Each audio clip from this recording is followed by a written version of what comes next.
Hello and welcome to today's musing. The weather here in Manchester is a bit dull, overcast, a bit damp. What a surprise!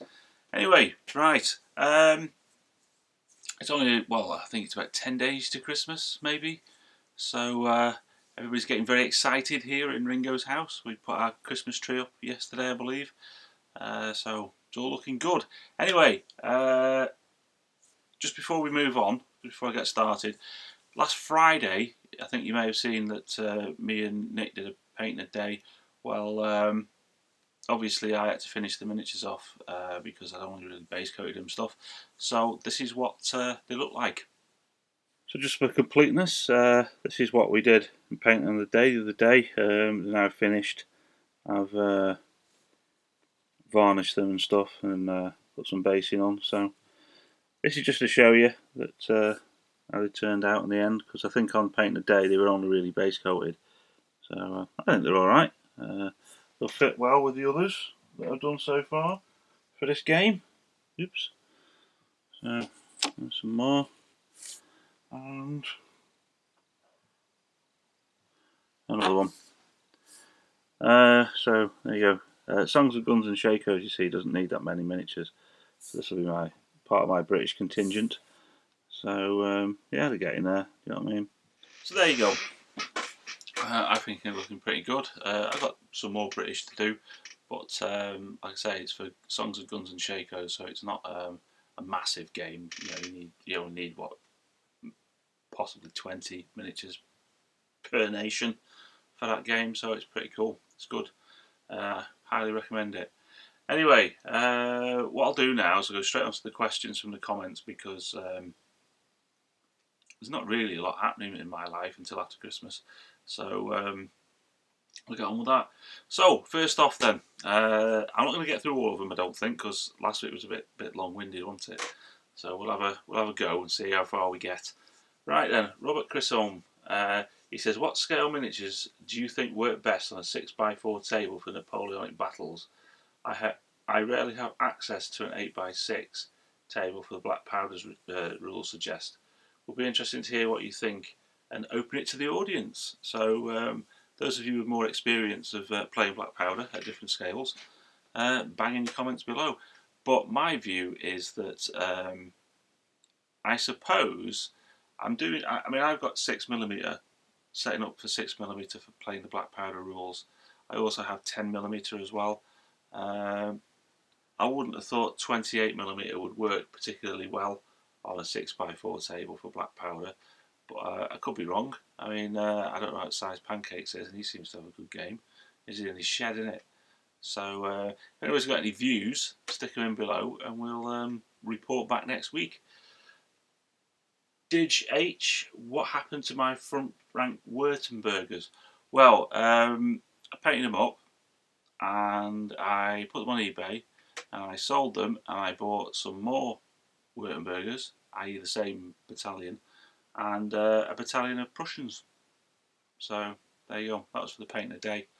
So not paint a day, the May painting challenge. So that's what happened to them. I flogged them.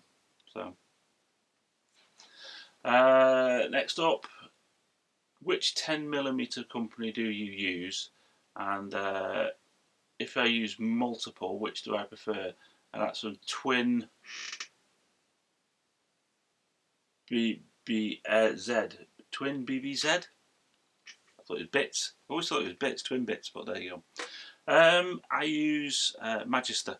I get most of my stuff from Magister because they have. I always forget the name of the company. Oh God, it's an American company. They do micro armor. Well, when I find out, at this point in the thing, if you look down at the bottom, it'll tell you what company I was thinking of. But no, I like Magister Militum. I think they do some really good 10mm stuff. I've used Pendraken as well, but Pendraken, don't really have the range that I was looking for. But I've used Pendraken's Crusaders and stuff, and they're fantastic. So there you go. I hope that helps. That's all I can offer on that subject. Pancakey Pain. Now this is a bit of a how could we put it? contentious, because I have a view. He says, "Do you think we are washed out with Kickstarters once complete are not supported after because they are pushing a new Kickstarter project, leaving a lot of gamers with a game going nowhere? Cheers, bud." Right, Kickstarters. I think Kickstarters are a good idea if used correctly. There's a lot of small companies and stuff that need to get some backing to get products and projects off the ground. Now, I'm a bit biased in one way because I run a business myself, and I've put my house, my family's standard of living, and all sorts of stuff like that on the line to support my business. So rather than getting outside funding, we've sort of got raised funds ourselves, taken our own risks, and put the money into the business that way. My business is a software company. It's not a miniatures company or anything like that. We develop software, and I think that doing it that way gives you more to lose. Do you know what I mean? If it doesn't work, you're going to end up in a cardboard box somewhere at some point. So it sort of focuses your mind. And I've not ever been of the mind to borrow money from a bank, use other people's money, or whatever to support what we're doing. So that's my personal view. So it's something that I wouldn't ever do a Kickstarter for anything, because at the end of the day, I don't think that using other people's money is going to help your business very much because you've not got anything to lose. In saying that, I think that if you are going to want to make sure that the product that you're developing is going to get some sales and stuff, then Kickstarters are brilliant. Do you know what I mean? And I think what we're seeing now is more and more companies, what they do is they have an idea and they think, we're going to do this idea. What we'll do is we'll stick it on Kickstarter, see how many pre-sales we get. If we get enough pre-sales to cover the initial production run and with a bit of profit, then great. If we don't, then we won't do it. I think that's the problem with Kickstarters, is that companies will come up with something, stick it on Kickstarter, and then if it doesn't make the funding, then obviously that product won't be released because they're not going to do the work. They can take a minimal amount of effort into it. So by maybe coming up with some, I'm not saying that everybody does this, but this is my sort of suspicion and observation, is we'll come up with some sort of plan.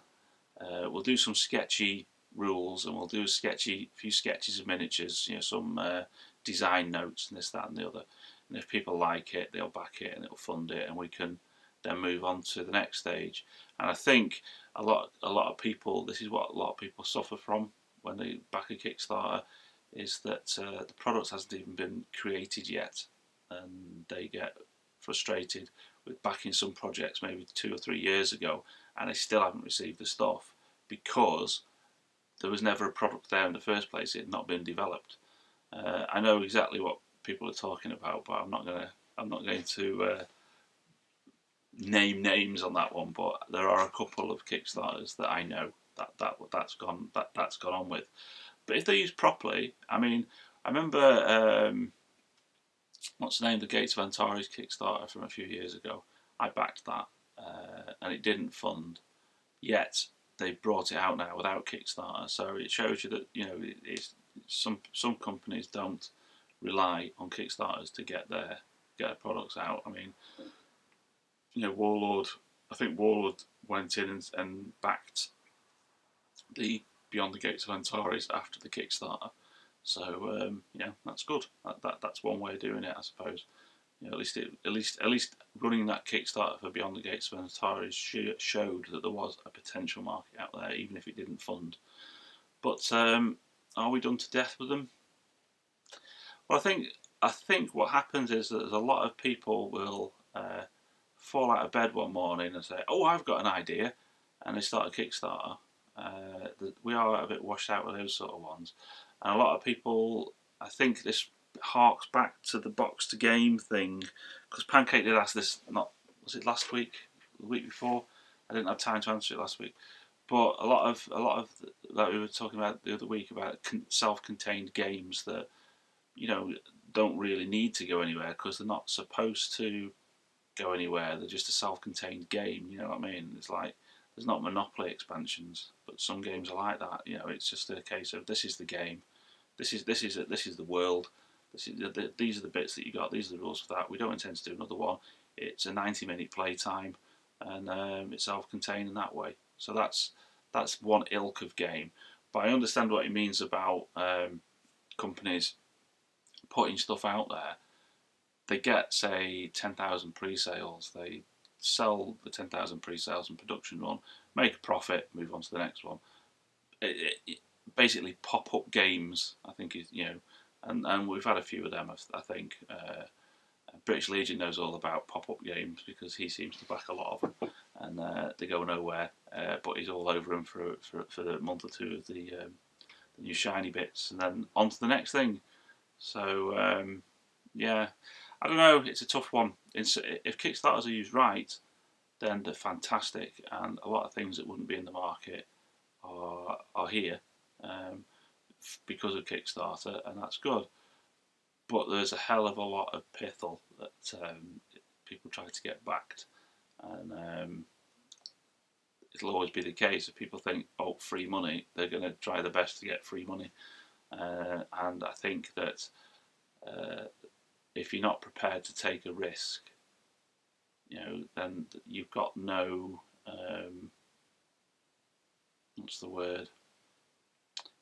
You don't anticipate any longevity to the product that you're trying to, or the business that you're trying to operate, because you've got nothing personally invested in it. So you've got nothing to lose if it doesn't work. Only other people's money. So that's my view anyway. But that's my view as a very jaded, long in the tooth business owner. So there you go. That's me. Next up, in the same vein, new games. And I know nothing about this, so there was a bit of a conversation in the comments a few weeks ago, if you go and look back. But Diamede F16 asks about Airfix releasing World War II rulebook in the new year, which is something I didn't know. Which is for their sort of like Airfix type models. I think are they 1/76 scale in the main, 20mm stuff. Do you think it's a good idea, or have they missed the boat with Flames of War, bolt action, etc. already up and running? Personally, I'd love to see this idea extended throughout their range of Napoleonic agents, etc. Well, I don't know. I don't think they'll have missed the boat.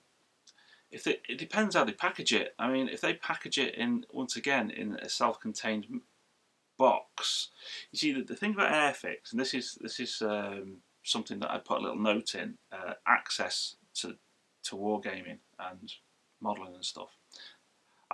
It's coming up to Christmas at the moment, and I've got grandkids and stuff, and I've been out with Mrs. S down to the toy shop and stuff, buying things. And every time I go to a toy shop, something like Smith's Toys or Toys R Us or The Entertainer or whatever, I have a walk round and see what's there. Those are companies in the UK. I don't know what other companies there are in the world, but there you go.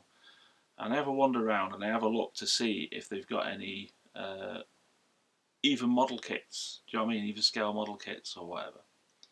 And it makes me sad that they don't have them at all. There's nothing. I have a look in the game section to see if they've got any Fantasy Flight games or anything that's sort of related to the sort of stuff that we do. There's nothing there. They just don't stock it. All the toys seem to be these electronic toys that you press a button and the imagination happens. It's not something that seems to. I think it's just it's just the way the world's going with toys and stuff, is that the expectations now are so high that they don't. The toy manufacturers don't expect kids to have any imagination whatsoever. So they put everything in onto a microchip with a little sound speaker, and on the press of a button, it says some predetermined phrase or does some predetermined action. Doesn't seem to be as much imagination there as there used to be. And I think that if Airfix are going to release a set of rules for their miniatures, and they do it in such a way, like, remember they used to do the play sets years ago, where you'd have like the D-Day play set, for example, with the bunker and the big Navarone type guns and that sort of stuff. That would be good if they actually bunged in a set of rules with that for people to play, and then if they could get that into the toy stores, the big chain stores, that would be a good route in. So I don't think they've missed the boat in that way, because they will appeal to a different audience. I know Hobbycraft, which is a hobby craft supplier, which is a nationwide company here in the UK, they do stock a lot of Airfix stuff, and they do stock Games Workshop, and they do stock who else did they stock? Well, Tamiya kits, all that sort of stuff. Do you know what I mean? If it went through there, then at least that's one point that isn't a specialist hobby store or whatever flogging stuff.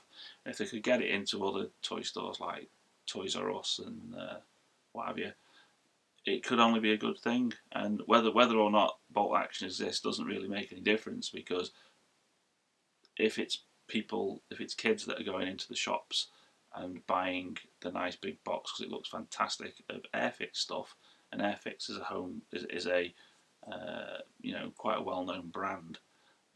It can only be a good thing if it gets them into the gaming system, into the gaming world. And it doesn't really matter whether there's bolt action or general brigade or hail seas or whatever. If the rules are in them boxes, and those boxes are in outlets that are going to be accessed by people who are not necessarily currently into wargaming, then it can only be a good thing. It doesn't matter whether or not those other rule sets exist, because naturally they will be found anyway if they get into it, if that makes sense. Anyway, there you go. That's my view anyway, Ian. Magwa's Tomahawk. Question on Napoleonic Saxons. What is your opinion about Saxon uniforms? I know that Calpe sells great looking Saxons, but do you know of any other company that sells good looking Saxons? Right. The only thing that I can say is I finally found what I've searched for. Now, Saxons are not something that I know particularly a lot about. I do like the look of Saxons, and I've seen some brilliant Saxon armies. And Paul Albert at the moment is doing a beautiful Saxon force, but he's doing it with AB 18mm. And I think Magwa's Tomahawk here is talking about 28mm, because he's mentioned Calpe. The only other really good ones that I've seen are on Eureka's website, and it's like heavy cavalry cuirasses and is it Garde du Corps cavalry? Beautiful. They are the sculpts on them are amazing. But in saying that, I've only found them on their news pages about what is it, from 2012, to do with going to Salute in 2012. I've looked through their website, and I must admit the Eureka website is, if it was me, I'd be rather embarrassed to have a website like Eureka's, because nothing seems to go through to anything properly. It's a nightmare to get around. But they do these cuirasses and or cuirasse. I don't know how you say the word, but there you go. And these other heavy cavalry. What I'll do is I'll put a link into the page below, to the page in the bit below here, to the actual news page, and you can have a look at them. And I tell you what, your eyes will pop out your skull. They are phenomenal. But I can't see how to buy them. There you go. Doesn't answer the question particularly. I like Saxon uniforms. They look really stunning. You know, the colours are really good. You know, the whites, washed out whites, and the night they've got great, nice big bright things. Do you know what I mean? But the cavalry look amazing. But the expert on Saxons currently is Paul Alba, so I'm sure he can help you all out if you go over to Paul's channel and have a look at the stuff that he's doing. Okay, next one is Beckus. Beckus. Ooh, I haven't heard from Beckus for a while. It says, if I started my own miniatures company, what would be the first range of miniatures you would create? Include era, nation, and scale. Do you know what I mean? That's like being dropped into a sweet shop and say, okay, you can pick one sweet. Which one are you going to have? It's going to be. It's a mad question. I particularly like, and there's not a great deal of that I can find, and if anybody can point me in the right direction, Byzantium, early Byzantium, late Roman. More will become clear as time goes by, but so the sort of the Dark Age period of around 600 to 700 AD, that sort of period, Eastern Roman Empire. Those would be the miniatures that I would want to do, and the scale. It'd be nice to do them in 28mm. I mean, you know, that'd be beautiful. The problem is at the moment, I think a lot of them call them Arthurian, but that's more Western. But I don't know. I've found quite a few miniatures, but in my mind they're all a bit samey. I'd go to town on that period. I just absolutely adore that sort of pre-medieval period. You know, late Dark Ages, early medieval, but not your traditional Saxons and Normans and all that sort of stuff. But the Eastern Roman Empire, amazing. You know, the early Byzantine stuff. A lot of it exists in smaller scales, like 15 and 20mm. 28mm, there seems to be a bit of a vacancy in that market. So that's what I would do if I had a miniatures company. I'd do that sort of stuff because I love it. I absolutely love it. They just look phenomenal, look beautiful. They just look really, really good. I mean, Footsore do some good stuff. They used to be Musketeer, didn't they? Musketeer do some good stuff for that period. And can't remember the name of them. They're a British company. AA Miniatures, but I don't know I can't remember what the full title is. They do some nice stuff for that period as well. But yeah, that's what I'd do. If that answers the question, Paul. And then Mr. Super Chippy, he says, what developments in wargaming do you think will happen, and am I looking forward to or dreading them? For example, 3D printing seems to just be around the corner. Now, we've dealt with 3D printing in the past,